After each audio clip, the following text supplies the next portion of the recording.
Jukumu la kuzingatia malezi bora ya mtoto ni la nani hasa? Baba, mama, jamii au serikali? Hili ni miongoni mwa swali lililozua mjadala na kufanyika mdahalo unaohusu sababu zipi zinazopelekea mtoto kupata malezi upande mmoja.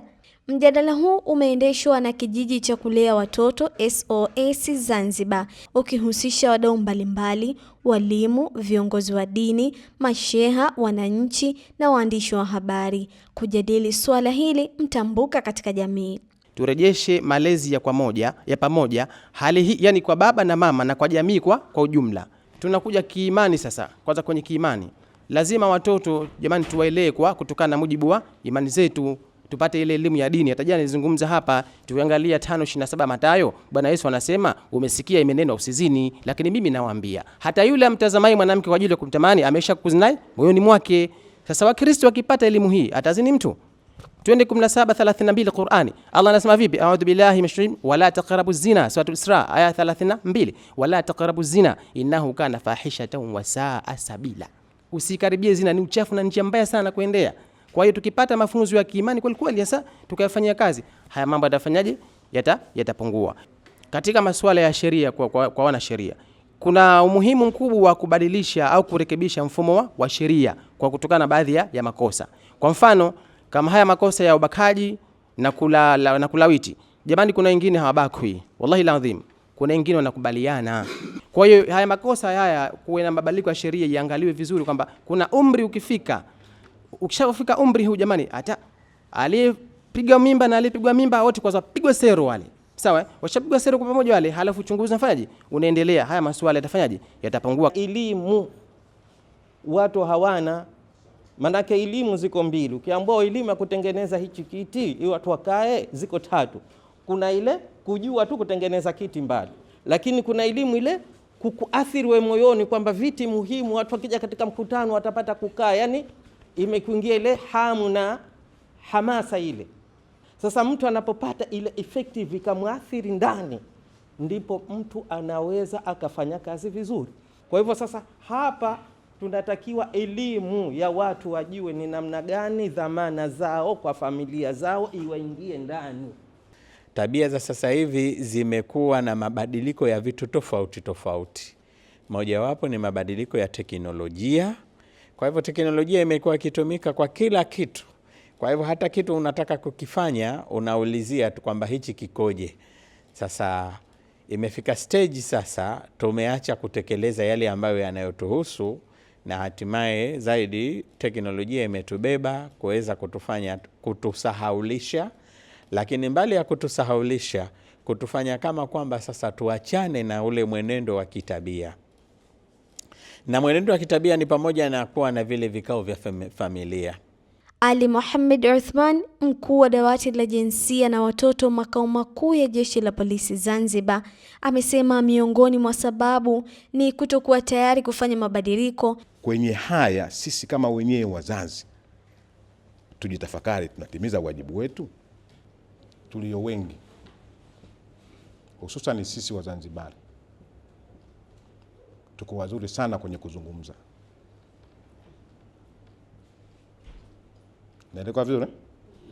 Tunazungumza sana lakini hatusimamii kwenye wajibu wetu.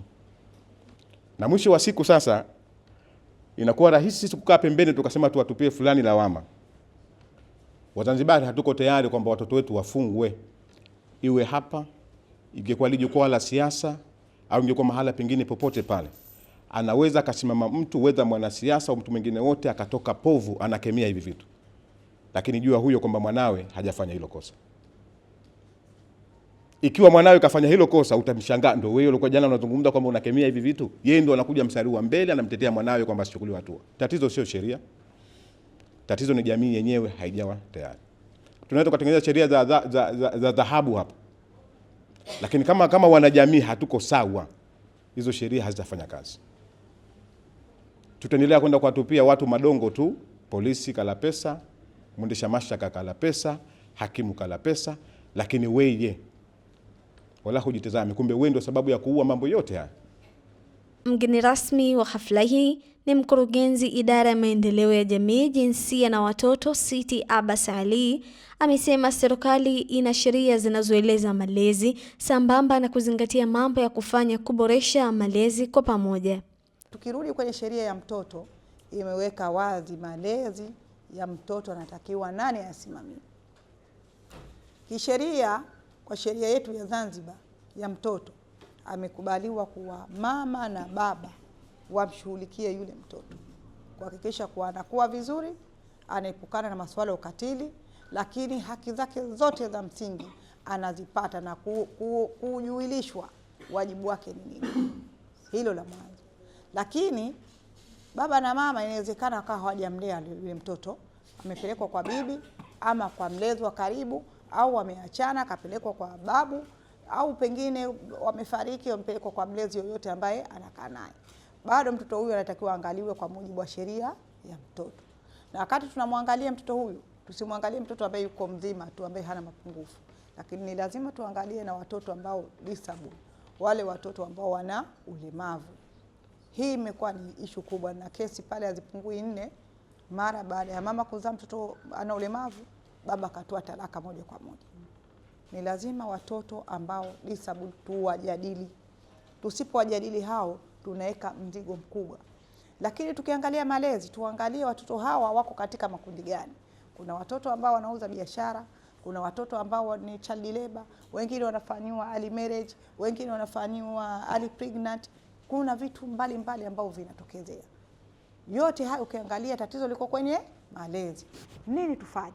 Manake tukimaliza hapa, maoni tunayoyatoa, tufanye kazi ya ziada ya kwenda kwenye community. Jamii sasa ielewe nini tumekifanya huku, na tuna msimamo gani, na tunataka tupige hatua gani ili kuweza kuondosha masuala mazima ya ukatili, kwa sababu malezi akiwa sio bora, ndio maana masuala ya ukatili yanakuja. Licha ya mjadala huu, walioshiriki, walimu, masheha, viongozi wa dini na waandishi wa habari waliweza kuwasilisha namna watakavyoenda kuisaidia jamii baada ya kupata elimu kutoka kwa wataalamu husika, lengo likiwa kukabiliana na kuleta tiba, kuboresha malezi bora kwa watoto na jamii kwa ujumla. Mimi Zaitun Juma, Al-Fatah TV Online.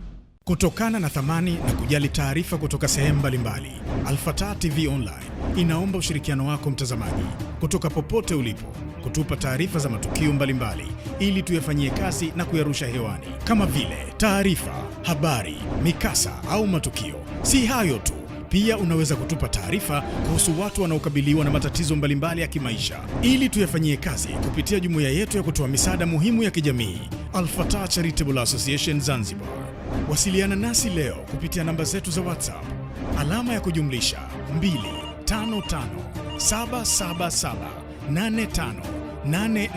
25577858490. Wasilisha kwetu leo, tuifikishe kwa jamii leo. Al-Fatah TV Online, dira